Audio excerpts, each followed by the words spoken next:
வணக்கங்க. இந்த கப்பலை பார்த்தீங்களா? பிரம்மாண்டமாக அழகாக உயர்ந்து வெள்ளையாக செம்மையாக இருக்குல்ல. இப்படி தாங்க நம்ம வாழ்க்கை கூட பிரம்மாண்டமாக அழகாக சூப்பராக இருந்தால் ரிலாக்ஸ்டாக இருந்தால் நல்லா இருக்கும்னு நம்ம நினைக்கிறோம்ல. ஒரு விஷயத்த சொல்லட்டா, இந்த கப்பல் நிஜமான கப்பலே இல்லை, பார்வைக்காக சும்மா நிற்க வச்சு கட்டி வச்சுருக்குறாங்க. அது உண்மையான கப்பல் அங்கே பாருங்கள்.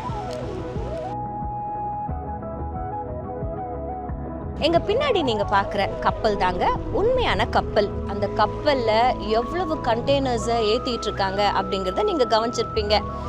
இதுதாங்க உண்மை. வாழ்க்கைங்கிறது அப்படிதாங்க. கஷ்டங்கள், நஷ்டங்கள், பாரங்கள் எல்லாம் சேர்ந்து இருக்கிறது தான் வாழ்க்கை.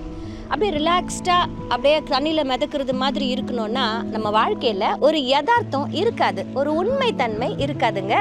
ஒரு கப்பல் உருவாக்கப்பட்டதனுடைய நோக்கமே கடலில் பயணிக்கணும், பாரங்களை சுமக்கணும், எல்லாவற்றுக்காக தாங்க. அதை விட்டுட்டு கரையில் நிற்கிற ஒய்யாரமான அழகான கப்பலாக இருந்தாலும் அது வேஸ்ட் தானேங்க.